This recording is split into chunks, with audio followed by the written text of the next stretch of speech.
El pueblo unido jamás será vencido. El pueblo unido jamás será vencido. El pueblo unido jamás será vencido.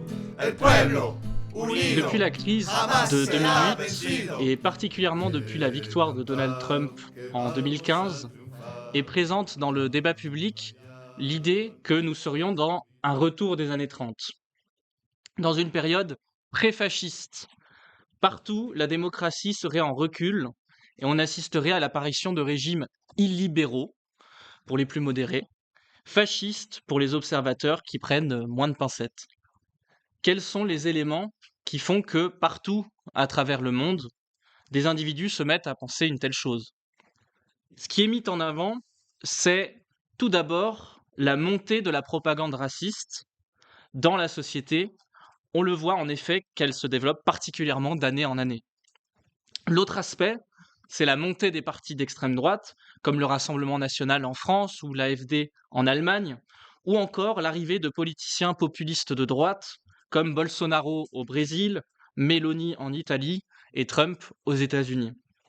Le dernier aspect, c'est que dans les pays capitalistes avancés, on assiste effectivement à la remise en cause de certaines libertés démocratiques. On peut penser à l'interdiction des manifestations pro-palestiniennes partout à travers l'Europe après le 7 octobre. Pour comprendre les évolutions actuelles et pour caractériser les régimes politiques qui apparaissent en face de nous, il nous faut d'abord bien préciser ce qu'est l'État d'un point de vue marxiste, parce qu'une mauvaise compréhension de celui-ci est l'une des sources de toutes les bouillies conceptuelles que l'on entend dans la presse et dans la bouche des politiciens réformistes. L'essence de l'État, sa fonction fondamentale, c'est d'être un détachement d'hommes en armes qui défendent l'ordre établi, le rapport de force entre les classes dans la société. C'est-à-dire que l'État, dans une société capitaliste moderne, c'est la police, l'armée, la gendarmerie et tous leurs appendices, les cours de justice, les prisons, etc. Sans même que ce soit conscient pour tous les acteurs de l'État, le rôle fondamental de celui-ci, c'est de défendre les rapports de production capitalistes. Autrement dit, l'État, c'est l'instrument de la domination d'une classe sur une autre. L'État, comme je viens de l'énoncer, n'a pas toujours existé. En fait, dans l'écrasante majorité de l'histoire de l'humanité, il n'y avait pas d'État. Pour la simple raison qu'il n'y avait pas de classe sociale, et donc pas d'exploitation de classe, et donc pas de besoin d'un instrument d'une domination d'une classe sur une autre. C'est ce que nous désignons comme le communisme primitif. Il n'y avait pas dans ces sociétés d'appareil spécial de répression qui serait séparé de la société, c'est-à-dire d'État. C'est à partir de l'émergence des classes sociales qu'est apparu l'État. La sédentarisation et le développement de l'agriculture et de l'élevage ont permis aux sociétés de produire un excédent, et une minorité de la population a pu s'accaparer le surplus et les moyens de les produire, c'est-à-dire les champs, les troupeaux, etc. Mais comme le disait Lénine, on ne saurait obliger la majeure partie de la société à travailler régulièrement pour l'autre sans un appareil coercitif permanent.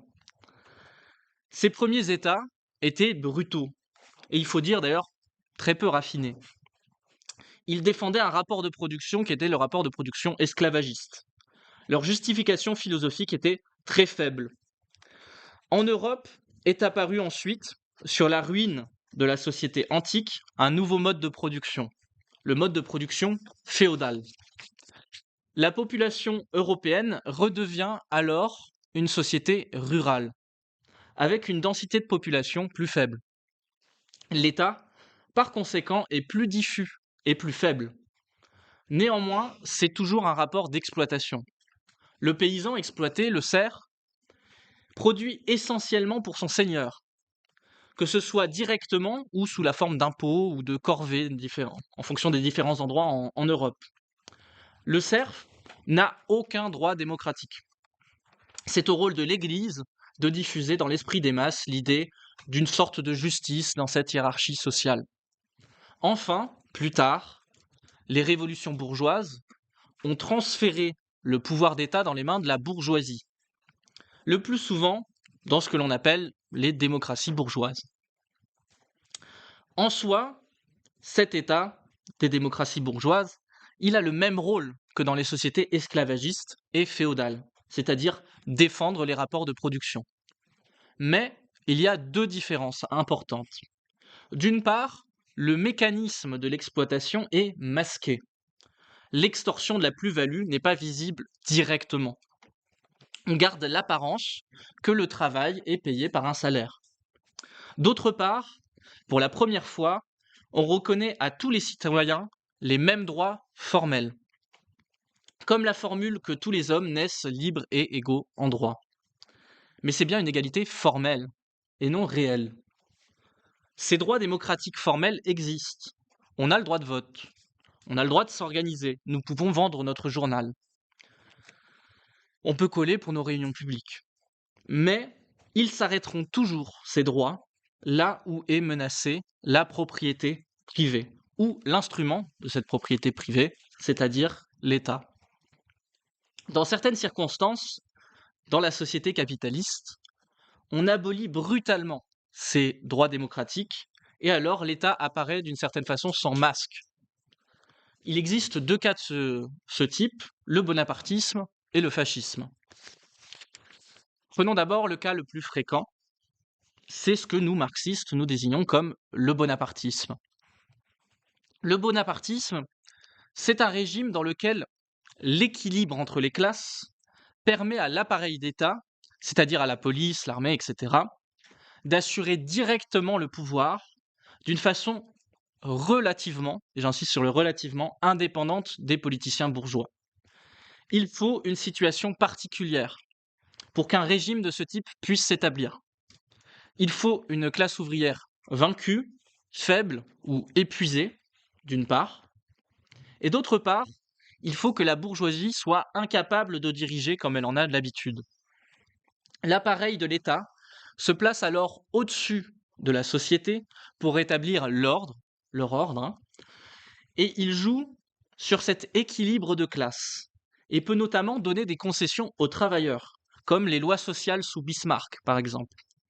Mais ces concessions, elles cachent le fait que l'État défend les rapports de propriété existants. Il défend toujours les intérêts de la bourgeoisie, même s'il peut réprimer telle ou telle couche de la bourgeoisie.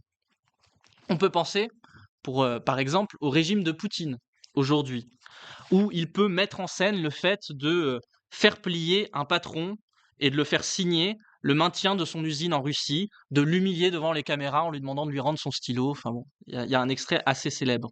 Mais malgré tout, malgré le fait qu'il peut humilier un membre de la bourgeoisie comme ça, Poutine tente de mener des réformes contre les droits des travailleurs lorsque la situation l'exige.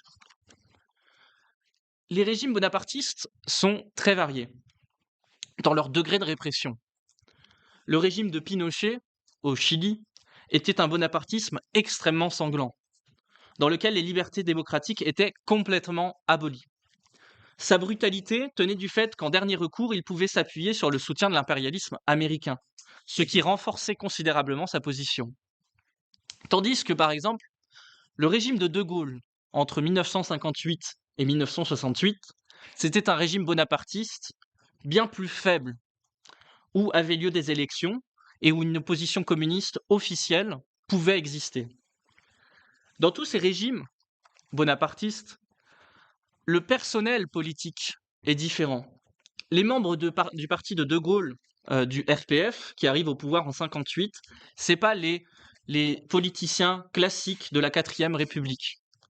De la même façon, en 1851, lorsque Napoléon III prend le pouvoir, ce ne sont pas les politiciens bourgeois qui composent son organisation, mais une couche d'aventuristes et de criminels et d'opportunistes. Est-ce que, du coup, on peut se demander, dans les pays européens, l'arrivée au pouvoir de régimes bonapartistes est à l'ordre du jour? Non. Parce que l'équilibre des classes qui est nécessaire pour qu'un tel régime advienne, pour le moment, ce n'est pas celui-ci. Les classes ouvrières françaises, italiennes, allemandes, elles viennent à peine de commencer à se mettre en mouvement. le mouvement du 10 septembre en France, le mouvement Bloquons tout, les grèves politiques de soutien aux Gazaouis en Italie, les grèves massives dans les transports en Allemagne ces dernières années, tout ça, ça le montre. Lorsque Pétain a pris le pouvoir en 1940 en France, c'est après plus de 6 ans de lutte sociale acharnée en France. C'est suite à la déception massive de l'échec du Front populaire, à l'abandon de la Révolution espagnole et sur le dos de l'armée allemande. L'autre aspect, c'est que pour le moment, les directions des organisations du mouvement ouvrier arrivent encore à contenir le mouvement de masse, comme on l'a vu là aussi avec le mouvement du 10 septembre en France. Il n'y a donc pas de nécessité pour la bourgeoisie de tenter d'établir un régime bonapartiste à l'heure actuelle. La démocratie bourgeoise suffit d'une certaine manière encore largement. Mais même lorsque cela ne sera plus le cas, la classe ouvrière est plus massive que dans les années 1930. Et donc la mater, ce sera une affaire bien plus complexe que par le passé. On peut prendre l'exemple de la Grèce depuis 2008. Après des grèves générales à intervalles réguliers, l'arrivée au pouvoir d'une gauche dite radicale, sa trahison, si nous étions encore dans le monde des années 1930, voire même de 1970, la Grèce serait sans doute déjà sous un régime bonapartiste pour tenter de contenir la lutte de classe. Mais aujourd'hui, l'établissement d'une telle dictature serait une provocation en face du prolétariat grec. Et ça d'ailleurs, on en a vu un peu un exemple récemment, c'est l'exemple de la Corée du Sud. Le 3 décembre de l'année dernière, le Premier ministre Yoon Suk-yeol avait organisé un coup d'État qu'il a annoncé à la télévision à 22h30. À minuit 48, le plus grand syndicat du pays, organisant 1,2 million de travailleurs, appelle à une grève générale illimitée. 12 minutes plus tard, le Parlement révoque la loi martiale. Dans la nuit, les ministres démissionnent, le gouvernement se fracture et la loi martiale est levée avant le lever du soleil partout. Ça, c'est une démonstration nette de la puissance de la classe ouvrière. Une fois cette force mobilisée, rien ne peut l'arrêter. C'est très probable qu'une tentative de coup d'État de ce genre en France ou en Italie subirait le même sort qu'en Corée du Sud. La bourgeoisie française, par exemple, connaît les traditions révolutionnaires des travailleurs et elle fera tout pour éviter une telle provocation. Avant que nous arrivions dans une situation où le bonapartisme serait possible, la classe ouvrière aura donc plusieurs fois l'occasion de prendre le pouvoir. Venons maintenant à l'autre cas, le fascisme. Le programme du fascisme, c'est beaucoup plus simple que le bonapartisme. C'est de détruire physiquement les organisations des travailleurs, c'est-à-dire leurs partis, leurs syndicats et même leurs lieux de réunion, toute forme d'association. Comment les fascistes peuvent-ils y arriver? Ils s'appuient sur une classe sociale, sur la petite bourgeoisie. La petite bourgeoisie, c'est cette classe intermédiaire entre la bourgeoisie et le prolétariat. Elle possède des moyens de production, mais ils demeurent de petits propriétaires. Ce sont donc par exemple les professions libérales, comme les avocats ou les médecins. Les artisans aussi, les petits commerçants, les restaurateurs, les petits rentiers. Une partie de la paysannerie aussi, celle qui possède sa terre, mais qui ne possède pas de grandes propriétés, rentre aussi dans la petite bourgeoisie. Et pour être précis, la base du fascisme, c'est la petite bourgeoisie, mais c'est la petite bourgeoisie qui, sous l'impact de la crise, voit son niveau de vie s'effondrer. Elle est alors terrorisée par l'idée de tomber dans le prolétariat et de tout perdre, du coup. Ou alors, c'est aussi les jeunes petits bourgeois, parce que leur avenir est complètement bouché dans la société en crise. Et alors, ils deviennent, selon Trotsky, une petite bourgeoisie enragée. Les fascistes, du coup, arrivent à mobiliser cette classe sur la base d'un programme qui a une forme de vernis anticapitaliste. En tout cas, anti-trust, anti-grandes entreprises, qui défend la petite propriété contre la grande propriété. C'est pour cela qu'en Allemagne, ils vont même se désigner comme des nationaux socialistes. Et cette petite bourgeoisie enragée, elle est canalisée vers des organisations de masse paramilitaires. Et quand on parle de masse, on parle vraiment d'organisations militaires massives. Le Parti national fasciste de Mussolini regroupait en 1922 700 000 membres sur 40 millions d'habitants. En Allemagne, les SA, les sections d'assaut de Hitler, regroupent en 1932, donc avant sa prise du pouvoir, 400 000 membres sur 60 millions d'habitants. Dans un pays, 400 000 membres, où l'armée est limitée à 100 000 membres par le traité de Versailles. Donc il y a un rapport de 1 à 4. Dans le cas italien et allemand, les fascistes ne sont pas intervenus lors d'une explosion révolutionnaire, mais après que celle-ci ait échoué. Les fascistes italiens aident la bourgeoisie à réprimer les grévistes une fois que l'occupation des usines est dans sa phase décroissante.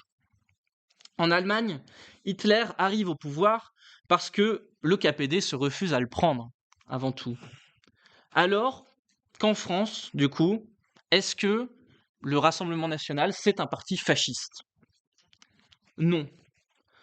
Déjà, parce qu'il n'est pas constitué principalement de petits bourgeois enragés, mais plutôt d'une forme de galaxie d'électeurs qui ont des origines sociales diverses. Il y a en effet de la petite bourgeoisie, notamment dans les villes du sud de la France, mais beaucoup d'ouvriers, surtout dans les villes du nord. Et ce sont des ouvriers en colère qui représentent aujourd'hui la majorité de sa base électorale. On y reviendra d'ailleurs tout à l'heure. Il faut bien constater une chose. La petite bourgeoisie, elle a aujourd'hui largement disparu. Les millions de petits paysans, les petits artisans que comptaient tous les pays d'Europe dans l'entre-deux-guerres ont été absorbés dans le prolétariat durant les 30 Glorieuses. De même pour les couches sociales qui étaient auparavant liées politiquement à la bourgeoisie, comme les étudiants, les fonctionnaires, etc. Dans les années 30, les étudiants, par exemple en Allemagne, étaient les principaux réservoirs de recrutement des groupes fascistes.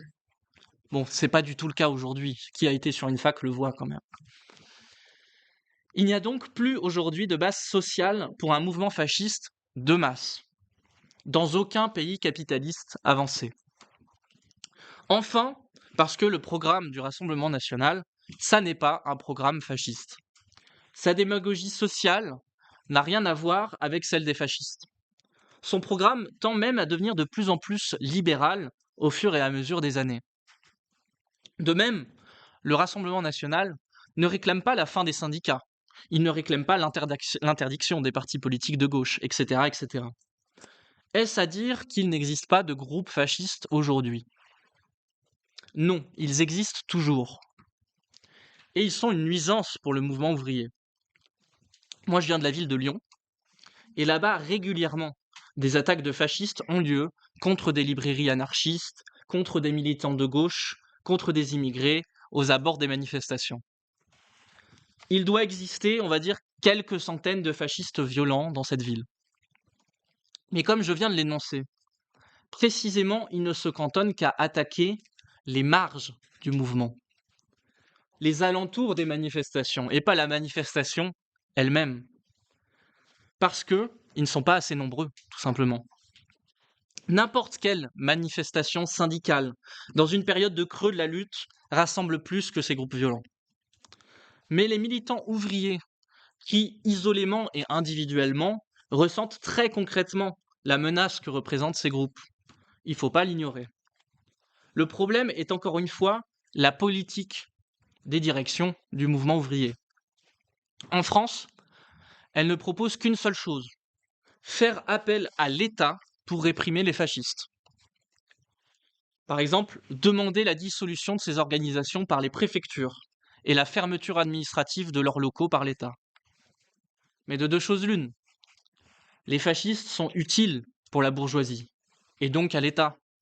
Donc, mener une lutte directe contre ceux-ci est en temps normal complètement inutile pour la bourgeoisie. D'ailleurs, bien souvent, la police et les groupes fascistes ont des liens directs avec des militants fascistes au sein de la police ou bien des relations entre eux. Le gouvernement préfère dénoncer la violence de l'ultra-gauche, alors on ne sait pas trop ce que ça veut dire, et n'hésite pas à exprimer sa sympathie pour diverses organisations d'ultra-droite, par contre.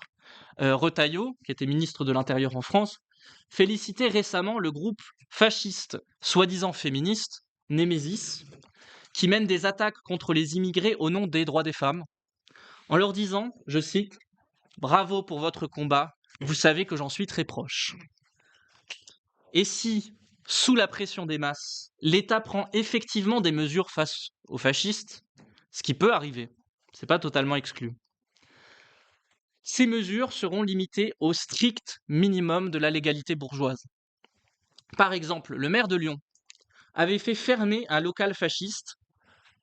Du coup, il l'a pas fait fermer parce qu'ils sont fascistes. Il l'a fait fermer pour des raisons de normes de bâtiment. Voilà. Bon, qu'est-ce qu'ont fait les fascistes? Ils ont eu qu'à rénover le bâtiment. Et puis, il a pu réouvrir.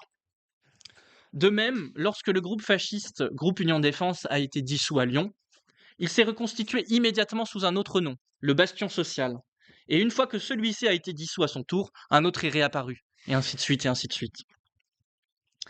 Non, la réponse ne peut pas passer par l'État bourgeois. Elle ne peut pas être non plus la simple création de groupes de défense antifascistes qui reposent sur une poignée de militants isolés. Ça doit être une réponse coordonnée du mouvement ouvrier. Si une seule des grandes organisations du mouvement ouvrier français, à tout hasard la CGT, prenait la chose à bras-le-corps, il suffirait d'envoyer ses adhérents devant les locaux des fascistes lyonnais, en nombre et organisés, de faire couper l'approvisionnement en eau et en électricité par ses adhérents dans les entreprises, et d'appeler tous ses sympathisants à rejoindre cette lutte avec une campagne d'agitation. Et tous ces locaux seraient fermés physiquement par le mouvement ouvrier, très facilement. Il faut répondre à toute provocation fasciste en mobilisant la pleine puissance de la classe ouvrière organisée. Il faut organiser l'autodéfense des militants pour protéger les actions antifascistes. Dans les quartiers susceptibles de subir des attaques, notamment les quartiers avec pas mal d'immigrés, les syndicats doivent prendre l'initiative pour défendre les populations vulnérables en organisant même des rondes. Mais les directions du mouvement ouvrier actuel ne le veulent pas. Pourquoi? Parce que si les ouvriers réalisaient qu'ils pouvaient, par une mobilisation en nombre, obtenir une telle chose, ils pourraient tirer d'autres leçons, encore plus révolutionnaires, qui sont gênantes pour la bureaucratie syndicale et les politiciens réformistes. Bon, mais si alors, ce à quoi nous avons affaire avec le Rassemblement national, avec Trump ou avec Mélanie, c'est pas du bonapartisme, c'est pas du fascisme. Qu'est-ce que c'est? Les camarades ont dû déjà l'entendre dans la discussion sur les perspectives, mais cette situation en découle en fait. La crise de 2008, elle ne s'est jamais terminée. Pour la raison qu'elle n'était pas une crise momentanée, classique du capitalisme. Elle est une crise de système, qui exprime le fait que le capitalisme se heurte à ses propres limites. La propriété privée et la division du monde en États-nations. Les pays capitalistes les plus avancés économiquement sont plongés dans une stagnation économique durable. Les taux de croissance sont ridicules et la concurrence internationale, on le voit, elle s'intensifie. Et dans ce contexte, les économies des pays capitalistes avancés, qui avaient pu fournir des salaires relativement décents à leurs travailleurs dans la période précédente, en s'appuyant notamment sur le développement du commerce mondial, ça, ils ne le peuvent plus. Pour défendre les profits des capitalistes, il leur faut donc reprendre tout ce qu'ils ont pu concéder aux travailleurs. Et c'est ainsi que dans tous les pays, on a assisté à des cures d'austérité, à une stagnation des salaires et à une montée du chômage. Mais cette cure a brisé l'équilibre politique des différents pays. La vieille social-démocratie, qui succédait d'habitude à la droite, ne peut désormais que proposer le sang et les larmes à la classe ouvrière. Et elle a donc été décrédibilisée, en même temps que tous les autres partis politiques traditionnels. La mauvaise situation économique de la classe ouvrière, couplée au discrédit des partis traditionnels, ça mène à un processus de radicalisation des masses. Mais cette radicalisation, elle s'opère à droite et à gauche. Les masses, elles apprennent par l'expérience, et elles ne s'orientent pas spontanément vers l'option communiste révolutionnaire. En général, elles vont même tenter d'abord des figures qui sont vues comme anti-système, mais qui ne proposent pas de renverser toute la table directement. Les trahisons des sociodémocrates, ou des démocrates, dans le cas américain, ont poussé une fraction importante de la classe ouvrière dans les bras de l'extrême droite et dans la droite populiste. Ces politiciens corrompus, ce sont les premiers responsables de la social-démocratie. Et ça, on ne doit pas l'oublier. C'est parce que Hillary Clinton, par exemple, était tout ce que les masses américaines détestaient, qu'elle représentait la classe dirigeante, qu'une figure comme Trump a pu l'emporter en 2015. Et c'est parce que Joe Biden a mené la même politique économique que tous les autres, que le niveau de vie ne s'est pas amélioré sous son mandat, que Trump a pu revenir encore une fois. En France, sans les renoncements des gouvernements Mitterrand dans les années 1980, le RN ne se serait jamais développé. Et les trahisons des gouvernements Jospin et Hollande ont fini de pousser une fraction importante de la classe ouvrière dans les bras du RN, qui est vu comme un parti en dehors du système par ses travailleurs. Soit dit en passant, le front républicain que mène la gauche avec les partis de droite contre le RN ne fait que renforcer cette impression dans la classe ouvrière. Marine Le Pen peut affirmer sans mentir, de LR, la droite traditionnelle, à LFI, ils sont tous d'accord pour être contre moi. Et au final, ça fait que renforcer le RN. Une autre chose est que comme la classe dirigeante ne peut plus aujourd'hui l'emporter dans les élections par la défense de son programme économique, elle ne peut pas convaincre qui que ce soit qu'avec ces mesures demain, l'avenir sera meilleur que aujourd'hui. La seule politique qu'elle peut développer, c'est celle du nationalisme et du racisme. Il s'agit de diviser les travailleurs, de désigner des boucs émissaires, en cachant les vrais responsables de la crise. Mais les partis bourgeois traditionnels, en utilisant cette démagogie raciste, renforcent les opinions racistes dans la classe ouvrière. Et ça fait pas voter pour Macron, mais ça fait bien voter pour Le Pen par contre. On arrive dans une situation absurde en France, où de Zemmour au Parti socialiste, en passant par Le Pen, Macron, le centre, tous sont d'accord pour diaboliser les femmes voilées et l'islam.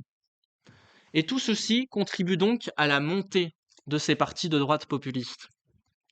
Mais une fois au pouvoir, ils ne pourront aucunement établir une dictature fasciste ou bonapartiste, à cause de l'équilibre des classes. Meloni en Italie, par exemple, n'a pas mis fin à la démocratie italienne. Les camarades, là-bas, peuvent encore vendre le journal. Le mouvement ouvrier italien n'est pas écrasé. Il y a à peine quelques semaines, on assistait à la plus grande grève générale politique de l'histoire italienne récente. Au Brésil, Bolsonaro n'a pas mis fin à la démocratie, à tel point que Lula a pu revenir au pouvoir et que c'est désormais lui, Bolsonaro, qui est en prison. Et si le Rassemblement national devait arriver au pouvoir en France, la nature composite de son électorat, ça serait un vrai problème pour eux. Ils ne tarderaient pas à décevoir massivement la partie ouvrière de son électorat, comme c'est le cas actuellement de Trump aux États-Unis. Et pour les mesures de restriction de liberté, notamment de la liberté de manifester, les libertés d'expression, qui sont aussi menacées, qu'est-ce qu'on peut en dire? Tout comme l'existence des groupes fascistes violents, il ne faut pas nier leur existence. Oui, en réalité, tous les régimes bourgeois, même les plus démocratiques, utilisent des mesures d'exception. Ils interdisent des organisations politiques, des manifestations et persécutent des militants. La Troisième République française, qui est née sur le sang des communards, elle était perçue comme le modèle même de la démocratie bourgeoise. Et pourtant, régulièrement, elle a procédé à des assassinats de syndicalistes, comme en 1891, où des soldats ont abattu 9 grévistes à Fourmies dans le nord de la France. En 1906, le très démocrate républicain Clémenceau faisait arrêter préventivement 146 syndicalistes afin de tenter d'enrayer un mouvement de grève qui se développait à l'approche du 1er mai. Et pourtant, c'était, pour les marxistes de l'époque, toujours une démocratie bourgeoise, la France. Parce que tout État est un État de classe. Et donc, le rôle, c'est de défendre la classe dirigeante. Et lorsqu'elle en a besoin, même un État démocratique recourt à des moyens exceptionnels. Ces moyens peuvent représenter des éléments de bonapartisme, si on veut, mais seulement des éléments. Ils ne suffisent pas à déterminer le caractère politique d'un régime. Ted Grant expliquait en 1946 la chose suivante, c'est que les régimes démocratiques bourgeois ont tous certains traits spécifiques en commun. Ces traits sont décisifs du point de vue de la classification marxiste des types de régimes. Toutes les démocraties bourgeoises ont des organisations ouvrières indépendantes, des syndicats, des partis politiques, des associations, etc., avec les droits correspondants, droit de grève, droit de manifester, liberté d'expression, etc. Et tous les autres droits qui furent le résultat de la lutte de classe passée. Ajoutons ici, ça c'est important, que la perte d'un de ces droits n'est pas décisive en elle-même pour notre analyse d'un régime. C'est l'ensemble des rapports qui est le facteur déterminant. Et Ted Grant d'ailleurs ajoutait une remarque qui, je pense, est vraiment décisive. Là où les organisations ouvrières existent et jouent un rôle important, et il disait à l'époque, en France et en Italie, elles sont plus fortes que jamais, la bourgeoisie règne par l'entremise des dirigeants de ces organisations. C'est toujours le cas aujourd'hui. En France, les dirigeants réformistes sont le principal pilier qui permet à Macron de rester au pouvoir. Et un exemple là-dessus, dans le mouvement du 10 septembre, la secrétaire générale de la CGT, Sophie Binet, elle a dit ouvertement à la radio « Mon objectif n'est pas de faire tomber ce gouvernement ». Voilà. Cela m'amène à ma conclusion. J'ai décrit le processus de radicalisation à droite de la société, mais une radicalisation à gauche existe également depuis 2008. Les trahisons des partis de la social-démocratie ont poussé dans une série de pays à l'apparition de tendances réformistes de gauche. Podemos est apparu en Espagne. Syriza est arrivé au pouvoir en Grèce. Jeremy Corbyn a pris le contrôle du Labour Party, c'était complètement inattendu. Il y a fait rentrer des milliers d'adhérents. Mélenchon en France arrive à faire 20% des suffrages.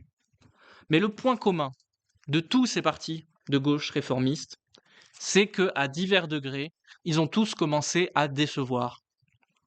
Syriza, c'est sans doute le pire de ces exemples.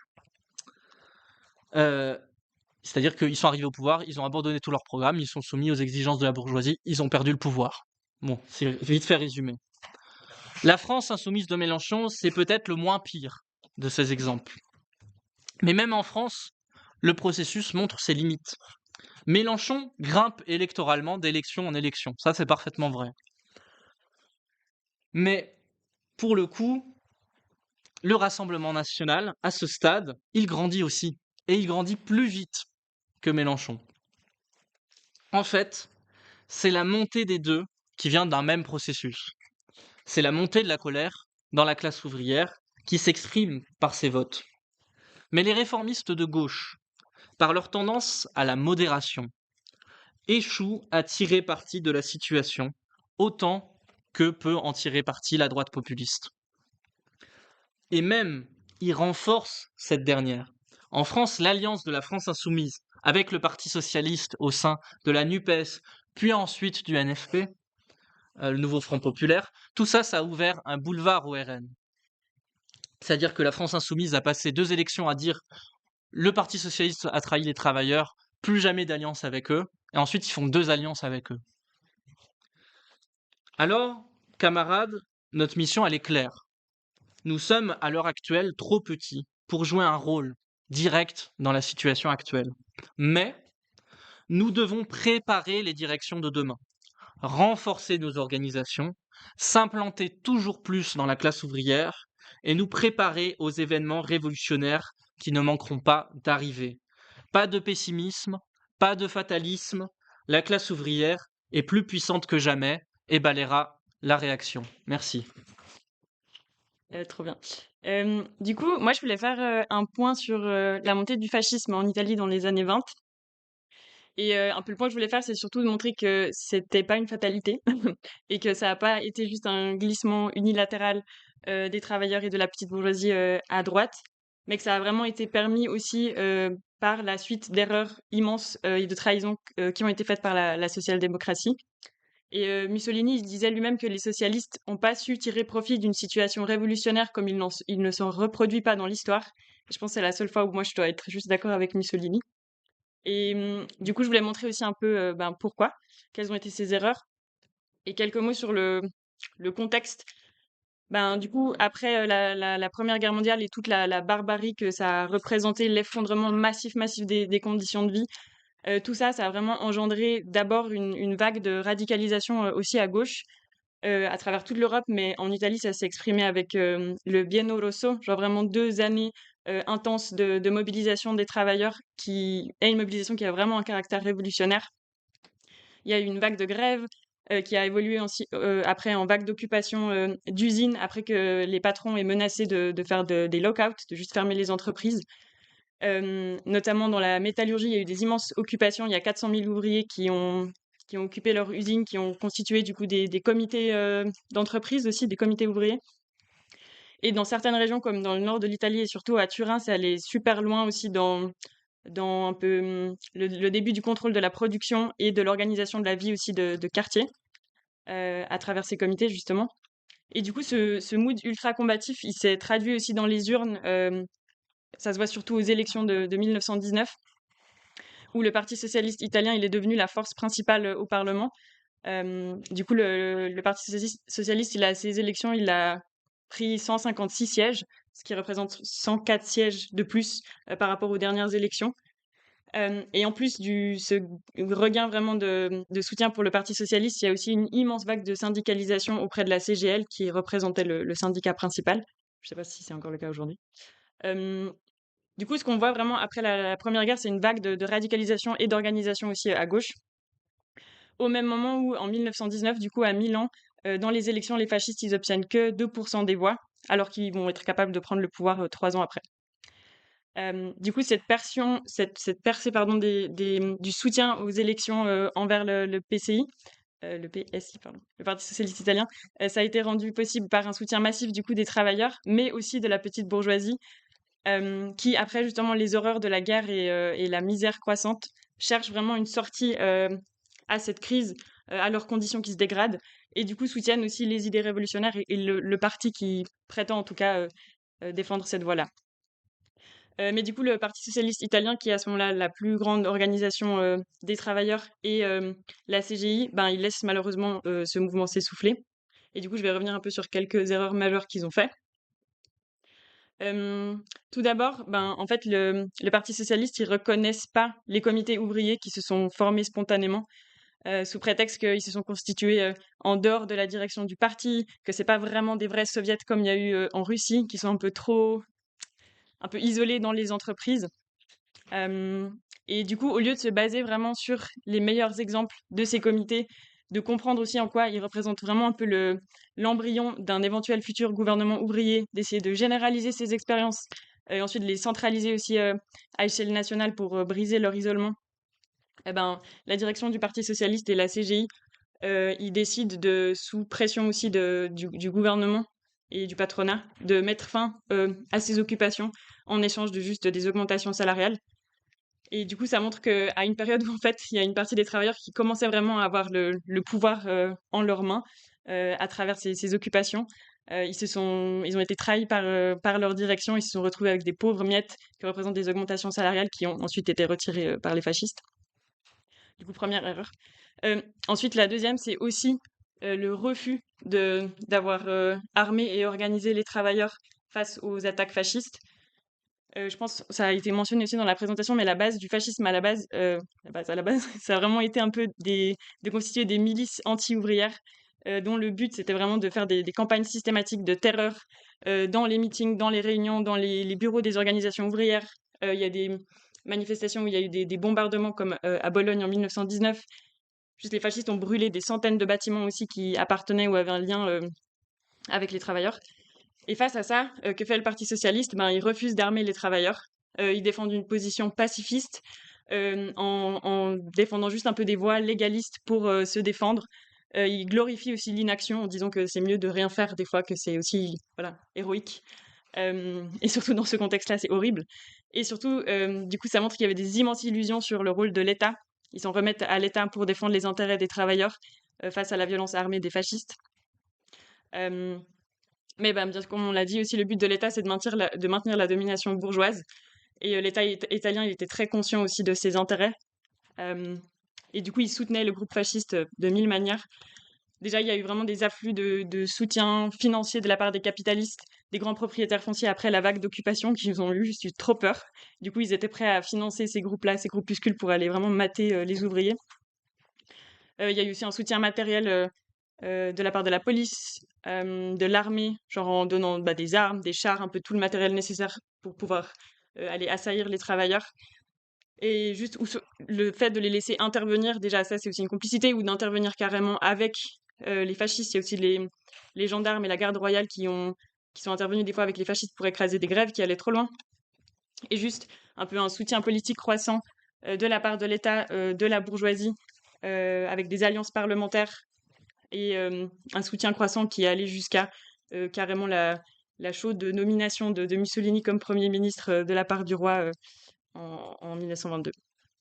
Et du coup, ouais, ok, très bien. Et un peu ce que je trouvais marquant aussi, c'est de voir comment, au début du mouvement fasciste, ben, Mussolini il avait conscience du fait que les fascistes étaient une force assez moindre et que comparativement au potentiel de la classe ouvrière, c'était des forces assez faibles. Et du coup, les fascistes, ils ont surtout bénéficié un peu de l'effet de surprise et la désorganisation des travailleurs. Et il y a eu des tentatives aussi spontanées de la part des travailleurs de s'auto-organiser face aux attaques fascistes. Il y avait par exemple une garde rouge qui a émergé aussi spontanément et qui justement est allée aussi assez loin à Turin.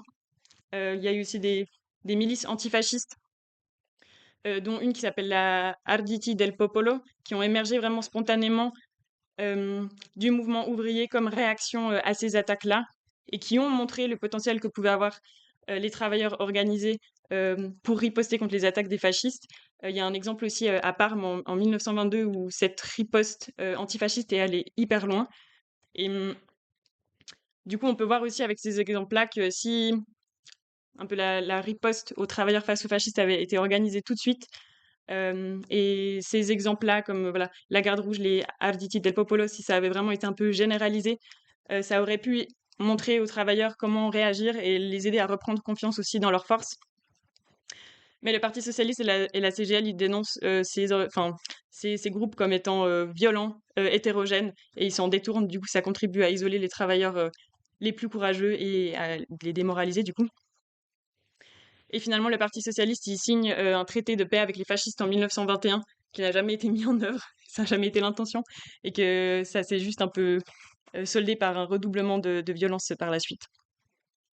Et un dernier point aussi, une dernière erreur que je voulais mentionner, c'était les trahisons du Parti socialiste envers la paysannerie, où à cette période-là, la paysannerie, ça représente environ 60% de la population, de toutes les personnes qui peuvent être assimilées à des ouvriers agricoles. Et il y a eu aussi un mouvement spontané d'occupation des terres vraiment massif. Genre, il y avait des foules latifunda, des grandes propriétés terriennes qui étaient occupées. Mais le Parti socialiste, il n'a jamais vraiment mené la lutte contre ces grands propriétaires fonciers. Le fait de donner la terre aux paysans n'a jamais été un mot d'ordre du Parti socialiste. Et du coup, ces erreurs-là, qui ont vraiment contribué à isoler aussi les paysans, ça a juste éloigné un peu des milliers de paysans, de familles paysannes. La majorité du milieu rural d'Italie, ça les a éloignés du socialisme. Et oui, un petit point aussi sur le Parti communiste italien, du coup, qui est né d'une scission avec le Parti socialiste en 1921. Et du coup, malheureusement, ce parti, il est né vraiment après cette vague intense révolutionnaire. Et dès sa naissance, ils ont aussi cumulé des erreurs gauchistes qui ont contribué à les couper du reste des travailleurs. Et même si des fois ils avaient quelques positions un peu moins pires que le Parti socialiste, comme par exemple Gramsci qui a mieux compris la nature aussi de ces comités ouvriers, bah, c'est resté une force insignifiante parce que construite beaucoup trop tardivement et du coup ils n'ont pas pu jouer un rôle dans cette vague révolutionnaire. Et du coup, pour conclure, je dirais juste que ben, ce qu'on voit à travers ces erreurs, c'est que si le Parti socialiste, ils avaient eu vraiment un programme bolchevique, la classe ouvrière italienne, elle aurait pu prendre le pouvoir et balayer le capitalisme à ce moment-là. Et au lieu de ça, ben, les directions ouvrières qu'il y avait à ce moment-là, elles manquaient vraiment d'une analyse claire, euh, des illusions envers l'État, envers le pacifisme, une absence aussi vraiment d'un plan concret de comment on fait pour aller jusqu'à la prise du pouvoir. Et du coup, le fascisme, ça a pu devenir une force de masse en récupérant toutes ces voix des travailleurs et surtout de la petite bourgeoisie et des paysans qui ont été déçus par les organisations ouvrières.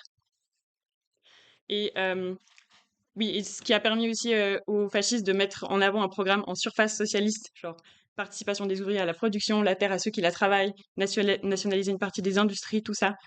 Même s'il y avait aussi des éléments ultra réactionnaires, ben, ce programme en surface socialiste, ça montre à quel point ils ont pu capter aussi ces voix-là qui avaient été déçues par l'inaction des socialistes. Et ouais, et du coup, bah, je dirais le fascisme et la montée du populisme de droite, c'est des phénomènes très différents, mais pour les deux, je dirais que le meilleur remède pour lutter contre ça, c'est de rallier les travailleurs à la lutte pour le socialisme en défendant un vrai programme marxiste. Voilà. Je pense que je vais pouvoir donner quelques éléments à la question du racisme, parce que je voulais parler de ce ICE rates aux États-Unis que vous avez clairement vu comment des gens sont kidnappés dans les rues, un père qui se fait tuer quand, en amenant ses enfants à l'école, où il y a une véritable guerre contre des immigrés aux États-Unis. Et je pense, je sais pas comment est votre algorithme sur Instagram, mais moi, j'ai beaucoup de ces vidéos et c'est très choquant. Mais, et pour beaucoup, je dirais, c'est aussi comme la preuve que Trump, il est un fasciste, qu'il a dit fascisme aux États-Unis. Mais je pense que ça vaut la peine de jeter un peu un œil sur cette question.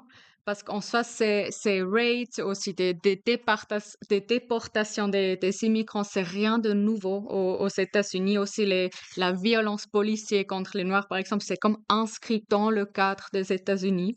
Et pendant que les démocrates, ils pointent les doigts contre Trump et sa politique contre les immigrés, il faut juste noter que n'importe quel parti a été au pouvoir aux États-Unis les dernières décennies, les républicains ou les démocrates, il y avait des déportations des immigrés, il y avait des raids, il y avait de la violence policière contre les personnes racistes. Ça a toujours existé, ça n'a pas changé n'importe qui était au pouvoir. Et même Biden, il a déporté beaucoup plus d'immigrés que Trump dans sa première présidence, par exemple. Et j'ai aussi vu des sondages que, en fait, Trump, aujourd'hui, il a pas encore atteint les niveaux de Biden. Et aussi, cher Obama, qui a à l'époque atteint un chiffre record des déportations par rapport à tous les présidents qui venaient d'avant. Et c'était aussi sous Obama où il y avait le mouvement de Black Lives Matter qui a émergé. Et du coup, ces deux partis, démocrates et les républicains, toute la classe dominante aux États-Unis, elle est responsable de cette violence contre les immigrés. Et ça s'arrête aussi vraiment pas du tout aux États-Unis, mais en Europe, où il y a beaucoup d'argent qui est investi dans des bateaux, dans des armes, dans des policiers pour empêcher les immigrés de venir en Europe et pour les noyer dans la mer. Ou même aussi les milices du RSF là au Soudan en ce moment qui massacrent des milliers de personnes, bah, eux, ils ont été financés par l'Union européenne jusqu'à 2023 pour que eux, ils leur aident à empêcher les personnes de venir en Europe. Et ça, c'est les chers défendeurs de la démocratie, non, en ce moment. Et je pourrais vraiment continuer à faire une liste non, où le racisme et tout ça, c'est pas Trump uniquement, mais c'est toute la classe dominante qui sème ça. Et pourquoi? Bah, le capitalisme, il a en fait vraiment, il a besoin de l'immigration. Parce que d'un côté, c'est juste de la main-d'œuvre super bon marché. Tu peux payer des salaires très bas à ces personnes et tu peux aussi également faire pression sur les salaires en général. Du coup, en fait, les capitalistes, ils ont besoin de l'immigration. Et de l'autre côté, ils ont aussi besoin de l'immigration où c'est très utile parce qu'ils peuvent les transformer en boucle émissaire. Non, tu peux leur donner la faute pour tout. Il n'y a pas assez de logements, il n'y a pas assez de travail, les primes d'assurance augmentent pas, c'est juste à cause des immigrés, non? Et c'est vraiment un outil pour affaiblir, pour diviser la classe ouvrière, pour créer une division dans la société qui est pas par rapport aux classes, mais par rapport à quel est ton passeport ou quelle est la couleur de ta peau. Mais après, qui sont les vrais responsables de la pénurie? Non, qui sont les vrais responsables de la misère, de la pauvreté? Parce que c'est les capitalistes et les propriétaires. À Chicago, par exemple, il y a 76 000 personnes qui sont sans abri. Et c'est vraiment beaucoup, c'est vraiment un problème. Mais il y a aussi 127 000 maisons qui sont vides et qui sont pas mises sur le marché parce que les propriétaires disent qu'actuellement, tu peux pas faire assez de profit, du coup, ils les mettent juste pas sur le marché. Du coup, est-ce que c'est parce qu'il y a trop de gens ou est-ce que c'est parce que c'est parasites, ils gardent les apparts pour eux? Et du coup, ça, je pense, c'est important. Si on regarde ces rates, si on regarde la question de l'immigration, du racisme, ça a vraiment une utilité sous le capitalisme. C'est faire diversion du mécontentement social aussi qui grandit et le canaliser dans des canaux sûrs pour eux. Et c'est aussi vraiment dans ce contexte où ont lieu ces raids et pourquoi Trump, il doit utiliser ça, pourquoi il doit mener comme une offensive, on peut dire, contre les immigrés. C'est faire une diversion, genre de c'est pas un signe de force de Trump, mais c'est en fait un signe de faiblesse actuellement. Parce que Trump, c'est un phénomène extrêmement contradictoire. Non, il était élu en promettant à la classe ouvrière, même en parlant pour la première fois de nouveau de la classe ouvrière, en leur promettant une meilleure vie. Non, c'est quoi le slogan de Trump? C'est Make America Great Again. Et pour beaucoup de gens, bah ouais, ils veulent un Greater America, genre ils veulent que les choses vont mieux. Mais après, le problème de Trump, c'est que Make America Great Again, bah lui, il est, il est pas, il est pas un marxiste, on peut le dire. Mais il est un milliardaire, genre il agit dans l'intérêt des milliardaires. Et Make America Great Again pour les capitalistes et pour les travailleurs, ça veut dire des choses très différentes. Et c'est des choses que tu ne peux pas mettre ensemble. C'est des intérêts que tu peux pas unir. Mais Trump est élu un peu sur cette base de essayer de satisfaire deux côtés au même moment. Et ce qui se montre de plus en plus actuellement, c'est qu'il est incapable de faire ça. Toutes les promesses qu'il a faites, il a pu réaliser aucune de ses promesses, particulièrement ce au niveau économique, de baisser l'inflation, d'améliorer les vies, de Make America Great Again. Et et après, il y a encore plein d'autres questions comme les, les dossiers Epstein, qui est toute une autre question où il essaie de les cacher, il est clairement dedans. Bref, on les connaît. Mais en tout cas, maintenant, qu'est-ce qu'il fait ou pourquoi il y a maintenant ces vidéos et ces rates un peu partout? Bah, il y a une partie là-dedans où ils sont utilisés. C'est vraiment pour faire une diversion. C'est pour montrer que Trump, il agit quand même sur quelque chose, qu'il a un homme fort qui peut attaquer des problèmes, et qu'il peut au moins réaliser une de ses promesses. Et aussi, il y a certains même comme statistiques qui montrent un peu qu'ils sont un peu gonflés. Genre, ces vidéos sont aussi exprès envoyées. Ça ne veut pas dire que ces raids n'ont pas lieu, ils ont lieu, mais ça veut surtout dire qu'ils ont déjà eu lieu avant. Parce qu'aussi, si on regarde les électeurs justement de Trump, oui, chez certains, l'immigration, ça jouait un rôle, mais aussi parce que c'est juste la seule réponse qui a été donnée de comment ta vie, elle pourrait s'améliorer, ou justement, c'est la faute à qui, mais c'est aussi un fait que ces rates, ils vont pas améliorer les conditions de la majorité de la classe ouvrière américaine. Au contraire, il manque vraiment de l'argent et de l'argent investi dans le social, etc. Et qu'est-ce que Trump, il fait? Il investit tout ça dans ICE, où il a investi 170 milliards, qui est plus que l'Italie investit dans son armée. Du coup, pas mal d'argent. Et je pense pour un peu aussi arriver vers la fin, ces raids qui ont lieu aussi, ils créent pas seulement de la peur, mais ils créent aussi beaucoup de colère et beaucoup de résistance parce que ces vidéos circulent aussi beaucoup. Des jeunes se mettent en costume de licorne et genre, ils s'opposent, ils aident, ils s'organisent, ils empêchent ces arrestations. Et je pense qu'il est important, si on regarde ces raids et l'hystérie un peu qu'il y a autour, de ne pas donner 1 millimètre à cette hystérie de Trump et un fascisme, parce que ça joue vraiment dans le jeu des démocrates actuellement. Eux, ils se cachent de manière hyper hypocrite derrière ces grands mots de « Ah, nous, on est pour la démocratie, nous, on est pour les immigrés, Trump, il est un fasciste. » Et la seule raison pourquoi les démocrates disent ça en ce moment, c'est parce qu'eux, ils sont juste pas très populaires en ce moment. Eux, ils sont merdés les dernières années et ils veulent un peu de soutien. Et ils se montrent comme ceux qui respectent la démocratie, mais eux, ils vont faire exactement la même chose une fois au pouvoir. Et du coup, si on veut défendre les immigrés, les droits démocratiques, on peut seulement compter sur nos propres forces dans la rue, à travers les organisations de la classe ouvrière. Où il y a un exemple à Chicago, comment les enseignants, ils commencent à faire ça, ils se sont organisés dans leurs écoles pour protéger leurs élèves et leurs collègues contre le ICE raids qui parlent d'une grève générale. Et je pense que ça peut vraiment montrer le chemin en avant, où je dois m'arrêter, mais de pas tomber dans l'hystérie, mais de montrer un chemin en avant de comment vraiment faire face à ces politiques d'immigration et pas juste attaquer des idées fausses, mais surtout les remplacer par des idées plus justes, non? De pointer le doigt vers qui sont vraiment les responsables pour la misère et comment on peut créer une bonne vie pour tout le monde, n'importe qui est le passeport. Et du coup, je dirais une prochaine fois que vous allez voir ces vidéos, ne soyez pas fâchés, ne soyez pas tristes, mais organisez-vous et commencez à lutter contre cette organisation.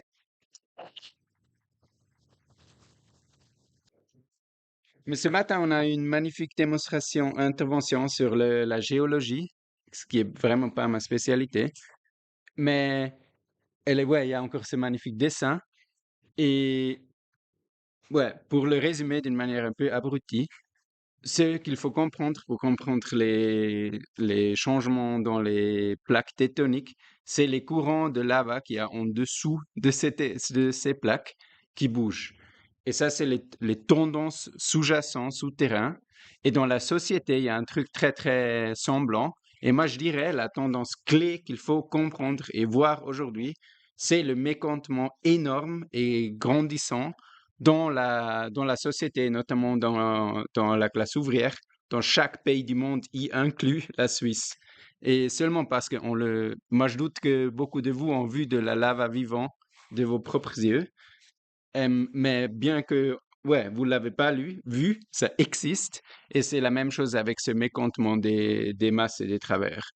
Et moi, j'ai fait un voyage aux États-Unis il y a 2 années et demie, que je vais vous épargner les détails, c'était stylé. Mais ce qui m'a frappé, c'est que tout le monde déteste l'État et tout le monde déteste les politiciens et tout le monde déteste ceux qui sont responsables pour les situations catastrophiques actuelles. Et après, ils n'ont pas d'accord entre eux qui sont ces responsables, mais en tout cas, il y a une haine énorme et après, ça termine de la gauche tiède jusqu'au conspirationnisme le plus créatif que vous pouvez imaginer. Et dans une situation comme ça, perdre une élection contre un millionnaire, la gauche ou les libéraux aux États-Unis, ils doivent vraiment avoir foiré pas mal pour, dans cette situation, qu'un millionnaire devient une expression plus immédiate de ce mécontentement que la gauche, ou qui n'existe pas aux États-Unis, ou que les démocrates, non? Ouais. Et parce que la tendance en bas de ça, c'est ce rejet de toutes les institutions et partis. Et nous, objectivement, ce réflexe des masses, il est progressiste parce que c'est un rejet de toutes les institutions bourgeoises qui les aident pas, mais qui sont responsables de la péjoration de la vie. Et ça, c'est une analyse, bien qu'elle est un peu primitive, mais elle est correcte, non? Et c'est les masses qui les tirent, et c'est quelque chose qu'on soutient parce que ça va dans la bonne direction dans ce processus de recherche d'issue de cette situation actuelle. Mais les démocrates aux États-Unis, mais aussi plein de gauche en Europe, le réflexe qu'ils ont, c'est de dire c'est dangereux ce qui se passe, ce processus des droites populistes, et donc il faut défendre la démocratie, non? Mais le fait que dans le rejet des institutions, les gens incluent la gauche, est exactement parce que la gauche est identifiée à l'État et à la péjoration de la vie. Et c'est aussi une vision correcte parce que la gauche a participé ces dernières 30 années à mettre la crise sur le dos des travailleurs partout où elle était au pouvoir. Mais il y a quand même un peu de réflexes dans la gauche. Il y a ceux plus de la gauche réformiste que moi je trouve qui sont relativement cyniques parce qu'eux ils disent il faut maintenant défendre la démocratie seulement parce qu'ils ont fait ça toujours et du coup ils veulent juste continuer ça et à chaque étape historique ils trouvent une nouvelle justification pour maintenir le même courant, la même direction politique, non? Et aujourd'hui en Suisse ils disent il faut défendre l'État suisse, il faut défendre l'Union européenne parce que les autres c'est tous des dictateurs, non? Trump et Poutine. Mais leur niveau politique est relativement bas. Eux, ils cherchent surtout une justification pour maintenir la même ligne réformiste. Ouais. Et après, il y a d'autres dans la gauche qui sont peut-être plus honnêtes, mais quand même erronés.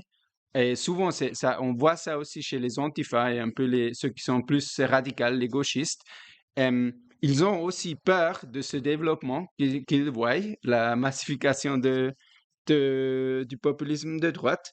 Mais après, ils tirent, le problème chez eux, c'est surtout qu'ils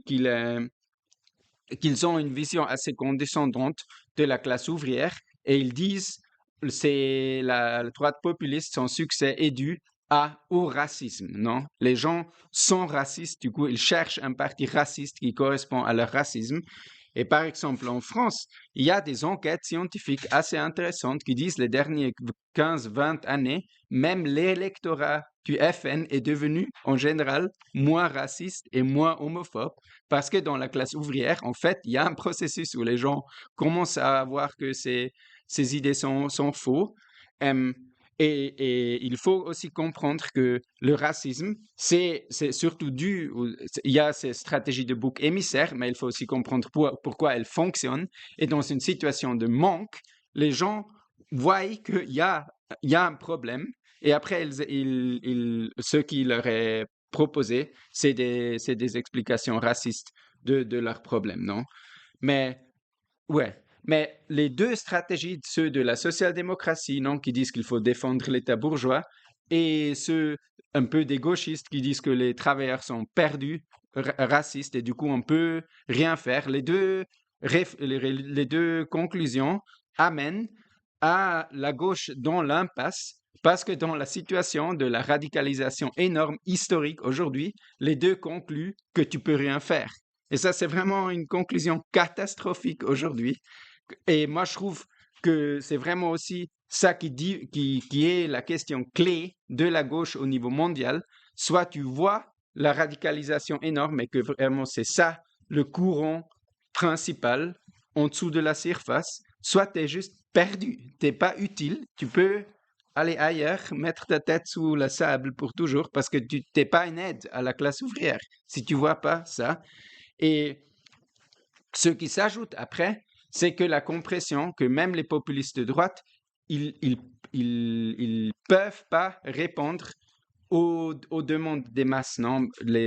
C'est pas la seule issue aujourd'hui pour améliorer le sort de la majorité de la population, c'est briser avec le capitalisme et instaurer une économie planifiée. Et tous les populistes de droite vont pas être prêts à faire ça parce qu'ils défendent tous, en fin de compte, les capitalistes. En fait, ils ont une vision assez proche des réformistes de gauche. Ils croient qu'il est possible aujourd'hui de retourner à une période de croissance, d'amélioration, de Make America Great Again, comme dans les années d'après-guerre, ce qui est juste impossible, c'est pas possible.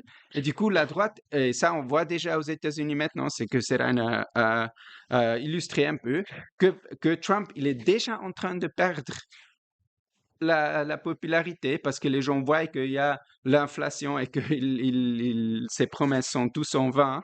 Et du coup, il est déjà en train de perdre le soutien. Et c'est pour ça qu'il doit faire une politique de plus en plus traditionnelle et de nouveau commencer des nouvelles guerres. Et le pire, c'est que tout ça prépare une radicalisation croissante, une continuation de ce processus sur un nouveau niveau quand les gens qui détestent déjà maintenant tous les politiciens et tout le régime états-unien, ils voient aussi que des gens comme Trump sont aussi des menteurs et font juste partie de cette élite, de cette classe bourgeoise avec laquelle ils font rompre.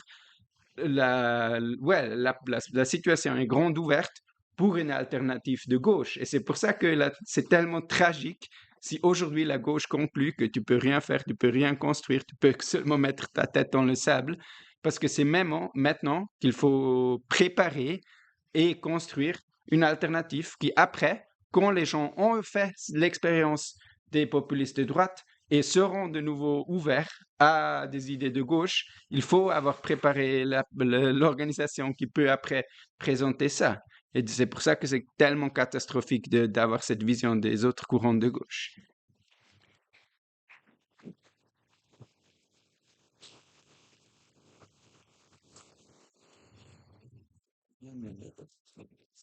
Euh, ouais. Bah, moi, j'aimerais bien parler sur un peu. J'ai l'impression dans notre travail politique de tous les jours, on rencontre régulièrement des gens qui se disent, ouais, mais attends, il y a le fascisme qui arrive et puis c'est la galère et il faut faire quelque chose contre. Et je dirais qu'il y a un très bon réflexe de la part de la grande majorité des gens derrière ça, euh, c'est clairement la merde, il faut faire quelque chose contre. Et il faut s'activer et puis que la droite elle monte, ça va pas. Et la question un peu c'est, ok, mais comment est-ce qu'on mène du coup cette lutte? Comment est-ce qu'on mène la lutte contre la droite? Comment est-ce qu'elle aboutit à quelque chose? Et je pense que là, enfin, Lénine, dans sa critique des réformistes, par exemple, il dit aussi, genre, notre problème avec les réformistes, c'est pas qu'ils proposent des choses pour changer le monde. C'est pas qu'ils aient de temps en temps une bonne idée de ce qu'il faudrait changer.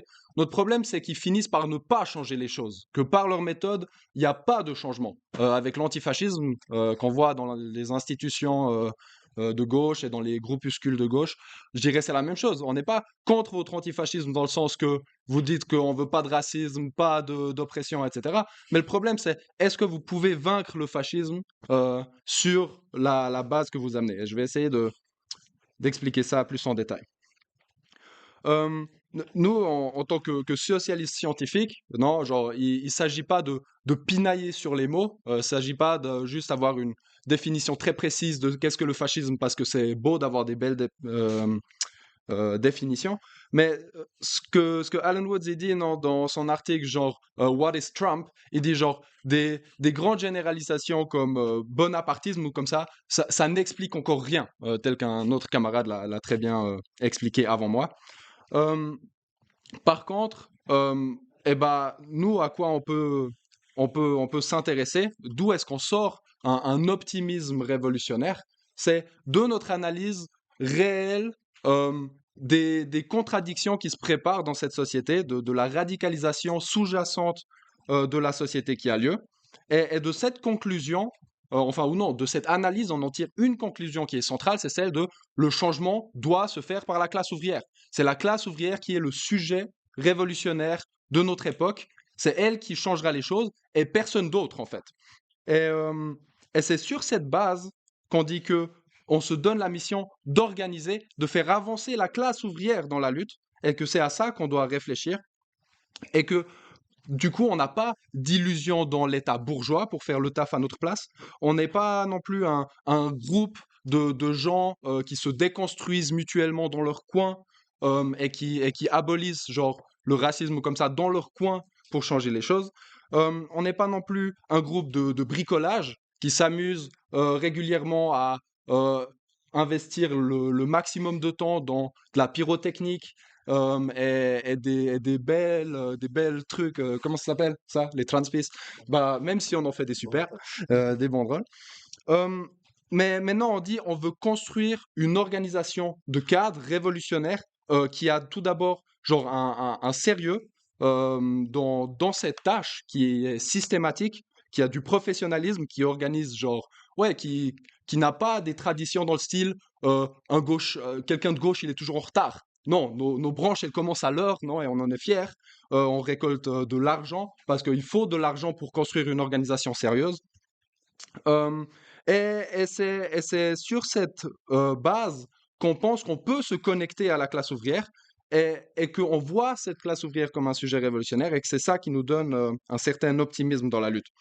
Et je pense que ça, c'est une radicalité réelle parce que à ce moment-là, on va aux racines de ce qui peut changer le monde. Et sur cette base aussi, genre, euh, bah comment dire, genre, on ne pacifie pas la classe ouvrière. Genre, quand aujourd'hui tu penses que la lutte contre le fascisme, elle se fait dans le black bloc, qu'elle se fait genre dans le fight physique sur la rue, eh ben en fait, tu vas dire genre tout le monde qui n'a pas participé à mon atelier de couture de banderoles et de pyrotechnique ce week-end, eh ben il est amoral parce qu'il ne voit pas le danger devant lui, parce qu'il ne comprend pas qu'il faut lutter contre ce fascisme qui nous arrive dessus. Et finalement, genre, ouais. Et finalement, t'es un petit groupe de gens qui essaient de se battre, mais genre, je sais pas, quand les gilets jaunes, ils étaient dans la rue, et que la question, elle se posait réellement de comment est-ce qu'on fout des fachos dehors, genre, la classe ouvrière, elle était beaucoup plus puissante. Moi, je me rappelle des vidéos de la classe ouvrière qui arrivait avec des tracteurs en manif, qui arrivaient avec, genre, qui foutaient, genre, le boucan dans tout Paris pendant des semaines et genre qui physiquement dégageait aussi les fachos du mouvement parce qu'elle avait la force de le faire, non? Et que à ce moment-là, ce qu'il fallait à la classe ouvrière, c'était pas des activistes qui avaient passé les dernières 5 années à perfectionner la couture de la cagoule, mais il fallait en fait un programme révolutionnaire. Il fallait une organisation qui est capable d'armer ce mouvement avec une position claire sur qui est réellement notre ennemi et comment est-ce qu'on va l'affronter. De la même manière, euh, quand aujourd'hui, comment est-ce que la CGT justifie la méthode des journées d'action dans une interview, genre la présidente de la CGT, elle dit, oui, ben en fait, on n'arrive déjà pas à organiser une journée d'action. Du coup, imaginez-vous même pas une grève générale, c'est inconcevable. Notre analyse de ça, c'est quoi? C'est de dire, mais les travailleurs en ont marre de venir à des jours d'action. Ils en ont marre de perdre une journée de salaire tous les 2 mois pour que finalement rien ne change, parce qu'ils commencent à comprendre que la journée d'action ne fait pas le poids, ne change pas le rapport de force dans la société. Et sur cette base, eh ben, ce genre d'actions qui sont trop molles n'arrivent plus à organiser la classe ouvrière. Et nous, on dit la grève générale est plus possible que jamais. Le 10 septembre, non, le prouve, montre la classe ouvrière qui veut dépasser en réalité sa direction. Et puis nous montre en fait que bah, il faudrait pousser plus loin si on veut changer les choses. Oh, un autre exemple en Angleterre, non? Genre quand il y avait eu les raids là de gars racistes qui allaient taper sur des immigrés, qu'est-ce qui s'est passé dans les quartiers de Londres? À nouveau, genre des énormes genre rassemblements de travailleurs qui commençaient à dire bon maintenant on va patrouiller les rues, maintenant on va se défendre nous-mêmes, et puis qui ont mis ça en place très rapidement. Euh, Ouais, je sais plus dans quel article c'était, mais Jordi, il avait publié ça sur son, comment ça s'appelle? Twitter. Voilà, et du coup, on trouve tout sur le Twitter de Jordi à part ça. Euh, mais du coup, moi, je pense que la question qui se pose devant nous, en réalité, oui, c'est la question du socialisme ou de la barbarie. Oui, dans les années à venir, il y a quoi? Une fenêtre de lutte des classes qui s'ouvre à nous. Et la question, ce sera, est-ce que la classe ouvrière a une organisation professionnelle, sérieuse, armée en premier lieu d'un programme réel qui montre, qui désigne l'ennemi de classe qu'on a devant nous, qui désigne le rôle réel que joue l'État, et saura donc diriger cette classe ouvrière dans cette lutte, ou est-ce qu'il y aura que des groupes de rigolos qui font soit des activités sympas et qui aiment bien la bière en manif, ou de l'autre côté, des leaders mous de la classe ouvrière qui pensent qu'elle est jamais capable de rien, qui pensent qu'il faut toujours, genre, de manière paternaliste, lui expliquer la vie. Et moi, je pense que bah, nous, ici, on construit on construit le parti de cadre révolutionnaire qui sera organisé en ses rangs, l'avant-garde de la classe ouvrière, et qui l'amènera à la victoire. Et c'est sur cette base que qu'on est sérieux, merde, et puis qu'on s'y met.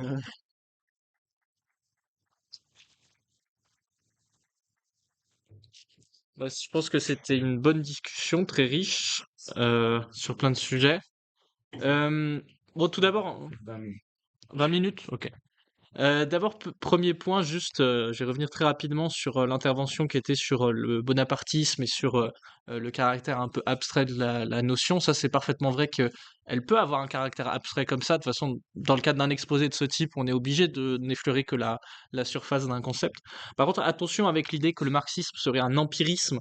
Pas exactement, parce que on fait des abstractions, mais nous, ce que l'on recherche, c'est des abstractions non creuses, non vides, disait Lénine, c'est-à-dire des abstractions qui reflètent quelque chose que l'on observe dans la réalité matérielle. Et en fait, on peut d'autant plus comprendre une situation si on a une abstraction qui permet de véritablement décrire le fonctionnement tel que l'on a. On peut pas juste dire, bon, le bonapartisme, c'est pas très précis, donc on va arrêter de l'utiliser. On peut quand même l'utiliser, mais il faut toujours qu'il s'applique dans un cas précis et que on analyse concrètement qu'est-ce que c'est le régime que l'on a en face. Il suffit pas juste de dire que c'est un équilibre entre les classes, en effet. Donc, par exemple, si vous voulez analyser le régime de Poutine, faut remonter dans l'histoire de la Russie, les différentes traditions politiques, tout un tas de choses qui font que ça explique pourquoi est-ce qu'il y a un bonapartisme en Russie aujourd'hui et quelle est la nature de classe du régime de Poutine. Mais ça, vous pouvez trouver plein de ressources, par exemple, en ligne sur la nature du régime de classe de Poutine. Je pense qu'il y en a plein sur le site français, sur le site belge et sur les sites de l'international. Là-dessus. Sur la nature de l'Église, je pense que Damien a déjà pas mal répondu sous le féodalisme. Je dirais que voilà, il faut quand même insister sur ce rôle de soutien idéologique de l'ordre établi. Ça, c'est clair. L'Église a joué ce rôle-là dans la société féodale, particulièrement parce que c'était une société dans laquelle elle était très épanouie, comme il a décrit. C'est-à-dire que dans la société féodale, l'Église avait des terres, était un immense propriétaire terrien et avait une influence considérable dans la vie des gens directement. Et dans ce pouvoir décentralisé, l'Église était un de ces pouvoirs. Maintenant, est-ce que l'Église fait partie de l'État sous le féodalisme? Pas exactement. C'est quand même quelque chose qui est un peu indépendant du pouvoir précis des hommes en armes. Bon, on peut parler des croisades, voilà, mais ça, c'est des exceptions. En général, c'est quand même pas des hommes en armes l'Église. Mais du coup, qu'est-ce que c'est? C'est une justification idéologique de l'ordre en place, qui du coup se bâtit sur la société de classe, la renforce, mais qui n'est pas directement le pouvoir d'État. Je pense qu'on peut faire un parallèle avec les intellectuels bourgeois aujourd'hui. C'est-à-dire qu'aujourd'hui, vous avez quantité de professeurs, d'universitaires, d'intellectuels qui publient des livres qui justifient constamment la domination de la bourgeoisie. Ce serait simpliste de dire qu'ils font partie de l'appareil d'État. Ils font pas partie en général de l'appareil d'État, la plupart sont pas fonctionnaires, ils sont payés par des riches mécènes, des capitalistes qui les financent, tous les think tanks que l'on voit, etc. Tout ça, ça permet de maintenir l'ordre capitaliste, mais c'est pas directement lié au pouvoir d'État. Donc il y a un parallèle à faire entre les intellectuels bourgeois et l'Église à l'époque là-dessus. Ce qui m'amène un peu à la question sur Bolloré, sur le développement du racisme, notamment. Les médias, c'est vrai, si on écoute les intellectuels de gauche, il y a tout un courant de critique des médias qui va un peu exagérer l'importance des médias dans la conscience des individus et surtout de la classe ouvrière. En effet, les médias ont un effet sur la classe ouvrière. Les gens écoutent la télévision, enfin écoutent la radio, ils regardent la télévision. Ça c'est parfaitement vrai. Et les idées racistes, elles suintent dans les médias bourgeois aujourd'hui. Et en effet, si vous mettez une mamie devant CNews pendant un certain temps, au bout d'un moment, en effet, elle va avoir des clichés racistes. Cependant, c'est un pouvoir, certes, qu'ils ont, mais qui n'est pas un pouvoir absolu. C'est-à-dire que la conscience, je pense que si vous étiez sur la dialectique, vous avez dû en parler, elle est dialectique, elle évolue face aux événements, face à l'expérience, et les gens, leur expérience ne s'arrête pas à BFM TV, aux différentes chaînes de télé. Ils vivent dans une réalité concrète, et quand ils voient que ce qu'ils racontent les médias n'a rien à voir avec ce qu'ils vivent dans la réalité, il y a une rupture qui se fait et qui est d'autant plus brutale. Je pense qu'il y a des sondages en balle qui vraiment démontrent que les gens n'ont plus confiance dans les médias en général, dans la société actuelle. Et donc, ça montre bien que c'est pas un pouvoir absolu. Les gens s'en émancipent quand même. Ils savent que, oui, sur CNews, il y a un discours raciste, il y a des gens qui s'en détournent malgré tout. Donc les milliardaires qui financent cette propagande raciste et qui favorisent les partis d'extrême droite, bah, ils peuvent jouer un rôle dans le développement de cette propagande. C'est sûr que c'est une caisse de résonance, mais s'il n'y avait pas des conditions économiques qui faisaient que ce discours était entendable par une partie de la classe ouvrière, s'il n'y avait pas des organisations réformistes qui faisaient constamment des concessions au racisme, par exemple, eh ben, ces discours-là ne pourraient pas atteindre la classe ouvrière. Donc c'est un pouvoir relatif. Euh, Qu'est-ce qui rend la bourgeoisie incapable de gouverner comme avant, qui est l'une des sources du bonapartisme. Bon, du coup, euh, en fait, bah, l'une des choses qui fait qu'aujourd'hui la démocratie bourgeoise peut toujours exister, alors que nous sommes sous une période de crise, et que du coup la bourgeoisie n'a rien à offrir à la classe ouvrière. Les politiciens bourgeois, aujourd'hui, ils disent, bon, bah, je vais augmenter l'âge de départ à la retraite, votez pour moi. Ça ne peut pas fonctionner. Ça ne peut pas offrir une perspective aux gens. Mais du coup, bah, qu'est-ce qui fait qu'ils peuvent encore gouverner comme avant?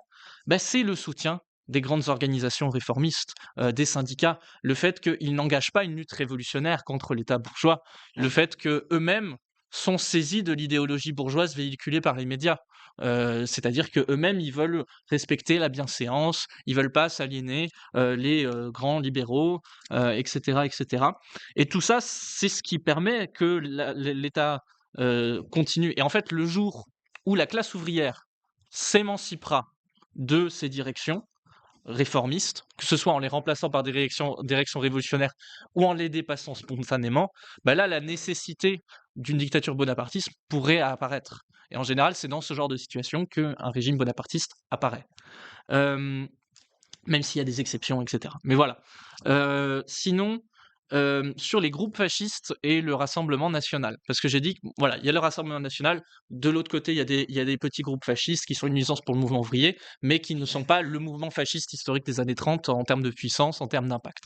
Le Rassemblement national a des liens avec des groupes fascistes de ce type. C'est vrai. Il en avait beaucoup plus précédemment dans son histoire. Plus il se développe électoralement, moins il a de ces liens. Et surtout, ces groupes fascistes violents ne constituent pas l'ossature de ce parti. C'est-à-dire que le Rassemblement national peut utiliser des skinheads un peu nervis comme service d'ordre d'un de ses meetings. Mais c'est pas eux qui ont la tribune du meeting. C'est pas eux qui dirigent le parti. C'est pas eux que quand ils seront élus seront à l'Assemblée nationale. Il y a des fois des députés RN dont on retrouve qu'ils ont un passé skinhead, mais ils ont un passé. Ils n'ont pas un présent. Et d'ailleurs, depuis, on va dire, 15-20 ans, les efforts du Rassemblement national n'ont été que de se distancier de ces gens-là, de faire en gros la dédiabolisation, a appelé ça Marine Le Pen, pour dire qu'en gros, nous n'avons plus rien à voir avec ça. Elle a même exclu son père de son parti pour antisémitisme. Voilà, elle a essayé de faire une vitrine plus propre pour que ces groupes-là soient écartés. Donc, ils ont des liens. Mais c'est pas eux qui tiennent la baraque, c'est pas eux le rôle décisif, et c'est surtout, c'est pas eux les électeurs, c'est pas les 400 000 militants des sections d'assaut du parti nazi. Voilà.